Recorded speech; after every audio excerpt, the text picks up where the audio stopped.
Hi நண்பா, நான் வந்து ரீசெண்டாக பெங்களூர் வரைக்கும் ஒரு வேலையாக போயிருந்தேன். அப்போ வந்து பெங்களூரில் தூங்கிட்டு இருக்கும்போது என் தம்பி வந்து ஃபோன் பண்ணா. என் ஐடிக்கு வந்து 502 டைமண்ட் இருக்குது. இப்போ வந்து புதுசாக ஒரு எவாலெட் வந்திருக்கு, கோப்ரா வேறு இருக்குது, அது எனக்கு ஸ்பின் பண்ணி எடுத்தா அப்படின்னா பார்த்தா அவங்ககிட்ட 500 அவன் ஐடிக்குள்ளே போய் பார்த்தா 502 டைமண்ட் இருந்துச்சு. அதை வச்சு எனக்கு ஏதாச்சும் கிஃப்ட் பண்ணலான்னு பார்த்தா கொஞ்சம் பாவமாக தான் இருந்துச்சு எனக்கு. சரின்னு சொல்லிட்டு அந்த டைமண்ட் எடுத்து நான் கிஃப்ட் பண்ண போனேன். அந்த நேரம் பார்த்து என்ன பண்ணான்னு தெரியுமா? எடுத்துன்னு போவாங்க. சரி, அவனை கத்த விட்டுட்டு போதும்னு நினச்சிட்டு நான் வந்து இந்த கிளியர் கிளாஸ் பண்ண வந்துட்டேன். பண்ணிவிட்டு அதுக்கப்புறம் போய் நான் 90 அதாவது 5 ஸ்பின்னாக பண்ண போகிறேன்.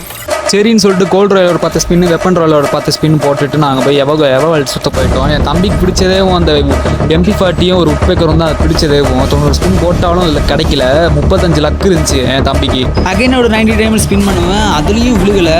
ஓகே, லாஸ்ட்டு 90 டைமண்ட் ஸ்பின்னு என் தம்பி என் காலில் விழுந்து கஞ்சிக்கிட்டு இருக்கேன், ஏதாச்சும் ஒன்று கொடுத்துடலான்னு சொல்லிட்டு. கடைசியில் பார்த்தா UMP கொடுத்துட்டானுங்க. MP40 கொடுப்பான்னு பார்த்தா UMP கொடுத்துட்டான்னு என் தம்பி அழுகுறான். கரீனா மேலே ரொம்ப கோவத்தில் இருக்கான்.